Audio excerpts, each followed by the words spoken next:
Get in the market now. Paying rent is like throwing money in the garbage every month. Buy land, not air. You can't have everything. To me, this house is a no-brainer. It's fantastic for you guys. You can wait until the cows come home, but it probably means that every year you're going to be able to buy less. Were you born in the 1930s? You don't need a man to do this. Come on. I can be very unlikable because I don't want to waste my time. Yeah. You don't want to waste your time. I don't have a problem with firing clients. I don't think you want to get in the market no matter what we find. I'm a real estate agent who doesn't tell people what they necessarily want to hear.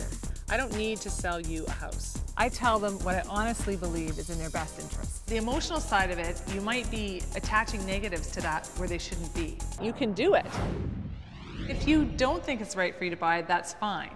But if you want to buy at some point, the best time to buy is now. It's really not the kind of neighborhood I see myself being a part of on a daily basis. Some of the things you need to consider, though, are the long term. Within a few years, you're going to be able to either sell this and move to the neighborhood that you want. And I've been doing it for years, right? I mean, third-generation realtor. You hired me to give you my honest opinion, and that's what I'm doing. I mean, you may not think that this is the perfect house for you, but it really does meet everything that you said you want.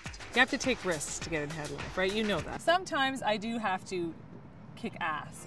Yeah, I'm getting a little frustrated. I just say to them, look, you either want to buy a house or you don't want to buy a house. Or you can spend the next 5 years buying fancy shoes and nice clothes and live in a rental apartment for the rest of your life. What I'm saying is you have to be realistic. I really do treat every transaction as if it was my own. Would I buy this? Do you live in this? I'd live in this in a second. I bought my first house in my 20s with no assistance from the outside parental world.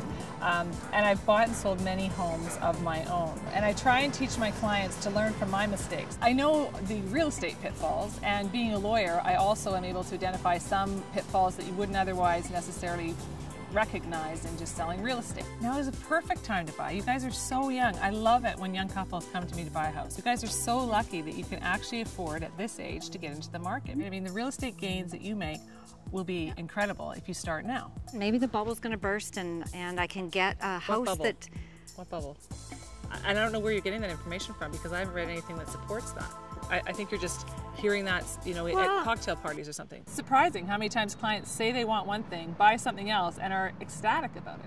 The problem is you have to realize that you're not going to get your dream house in your first purchase. It's still possible to start with something, you know, not so great, but livable, and move your way up. I'm willing to try. I'm willing to try.